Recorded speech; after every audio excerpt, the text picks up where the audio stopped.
संदीप कोयटे ने कहा है कि जब से विधायक आशुतोष काले ने राष्ट्रवादी कांग्रेस पार्टी की तरफ से नगराध्यक्ष पद के लिए काका कोयटे को उम्मीदवार बनाया है, विरोधी खेमे में जबरदस्त खलबली मची हुई है।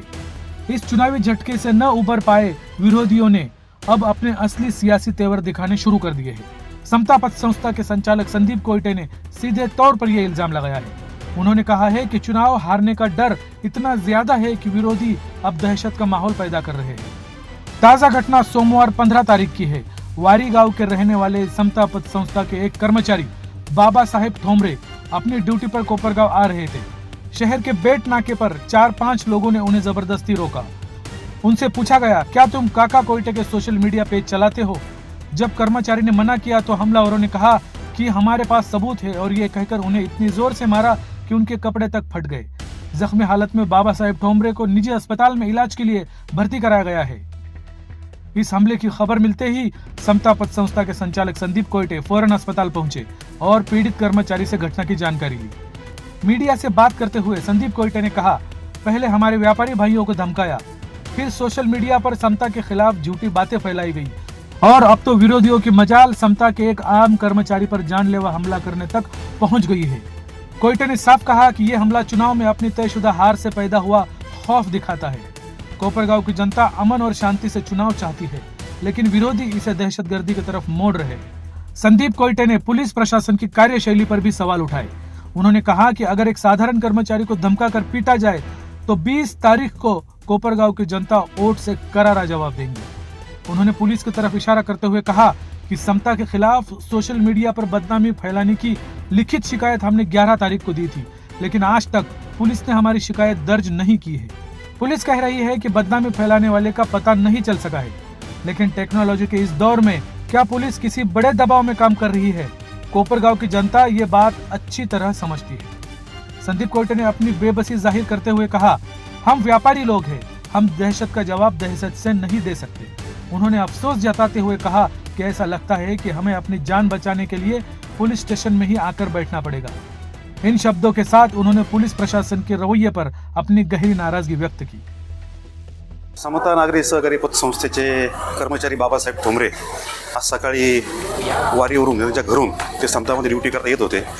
त्यावेळेस सकाळी बेट नाक्याच्या जवळ त्यांना एक 4-5 गुंडांनी अडवून त्यांना मारहाण केली आणि त्या मारहाणीमध्ये त्यांना तिथं विचारण्यात आलं की तुम्ही काकासाहेब कोयटेंचं सोशल मीडियाचं पेज हँडल ऑपरेट करतात का? तो म्हणे मी काही करत नाही विषय। तेवढे आमच्याकडे प्रूफ आहेत की सगळे सोशल मीडियाचे पेजेस हे तुम्हीच हँडल करतात आणि त्याला तिथं जोरदार मारहाण करण्यात आली, त्याचे कपडे फाडण्यात आले आणि अशी एक दहशत कोपरगावमध्ये निर्माण करण्याचं काम हे आता नाईलाजाने सांगावं लागतं की आता विरोधी पार्टीकडून हे काम करण्यात आलेलं आहे। आमचा काय हा कुठलाही राजकीय स्टंट नाही, एक साधा कर्मचारी आहे जो त्याचा रोजगार भागवण्याकरता समतामध्ये येतो आणि अशा छोट्या कामगारांना तुम्ही जर धमकवणारा असाल, दहशत निर्माण करणारा असाल तर आमचा नाईलाज होईल। आज कोपरगावातली जनतेमध्ये इलेक्शनचं वातावरण आहे आणि हे वातावरण शांततेमध्ये कोपरगावच्या निवडणुका पार पाडाव्यात अशी आमची निर्भीड इच्छा आहे।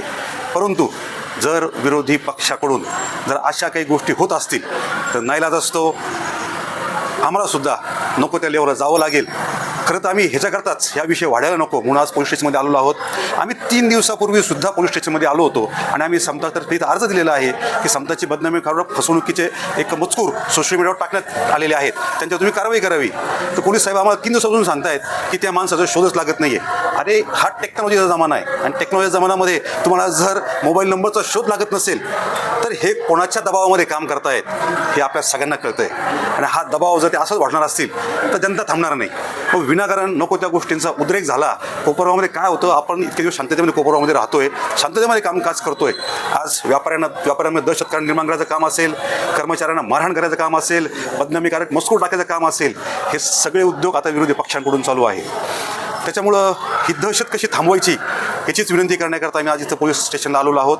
आमच्या कर्मचाऱ्याच्या बाबतीत तो म्हणजे तक्रार सुद्धा दाखल करतोय। आता तो हॉस्पिटलमध्ये त्याला ॲडमिट केलेला आहे। आल्यानंतर त्याच्यामध्ये आम्ही तक्रार सुद्धा दाखल करणार आहोत। पण आज मीडियाच्या माध्यमातून, आमचं सोशल मीडियाच्या माध्यमातून पोलिसांना एकच सांगणं आहे की साहेब ही जी काही दहशत चालली आहे ही थांबवायची जबाबदारी आज तुमच्यावर आहे। आज या पोलीस प्रशासनाला विनंती आहे की साहेब ही कोपरगावची दहशत थांबवा। विरोधकांना विनंती करून काय उपयोग नाही, कारण आम्ही विनंती करून थकलो की दहशतीचं काम करू नका। आता आमची एकच अपेक्षा आहे की कोपरगाव पोलीस स्टेशननी गावाची दहशत चालू आहे ह्याच्यात कारवाई करून त्यांनी दहशत थांबवावी अजूनपर्यंत आम्ही जो अर्ज केलेला आहे त्याचा FIR सुद्धा दाखल करून घेण्यात आलेला नाही. आणि आता सुद्धा FIR दाखल करता की नाही हेच आम्हाला बघायचं आहे. काय होतंय मग जनता हातबल होईल. विनाकारण आम्हाला आमच्या संरक्षणार्थ आम्हाला सगळ्यांना पोलीस स्टेशनमध्ये येऊन बसावं लागेल तरच आमचं रक्षण होईल. नाही तर आम्हाला कोणी वाचू शकणार नाही. ही एक मोठी शक्ती आहे. त्या शक्तीपुढं आम्ही नाही पुढे पडू शकणार. ही दहशतीपुढं आम्ही नाही पडू शकणार. जनता यांना नक्की उत्तर देणार. मतदानाच्या माध्यमातून जनतेने उत्तर देणार. पण दहशतीच्या माध्यमातून आम्ही व्यापारी माणसं आहोत. आम्ही यांना उत्तर देऊ शकणार नाही. म्हणून आमचं पोलिसाला विनंती आहे की साहेब आम्हाला वाचवा.